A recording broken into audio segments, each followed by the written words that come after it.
সর্ববিপদ আপদে রক্ষা করতে থাকবে। আর আমি যে সন্তান দেবী মা তারা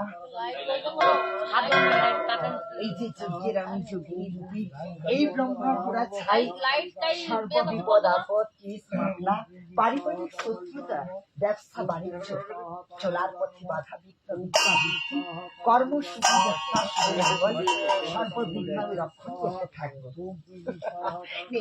দুষ্ট নেই তাদের সর্ববিঘ্ন বাধা রোগ শোকের এই পুরো ছাই বাড়িতে হলুদ আবাটার সঙ্গে বেঁধে সর্বগায়ে মাখতেই থাকবি। আর ভক্তরা যদি আমার আগুন উপহার নিতে থাকিস এক এক করে ভক্ত নিতেই থাকবি। শান্তি শান্তি শান্তি শান্তি শান্তি শান্তি শান্তি শান্তি।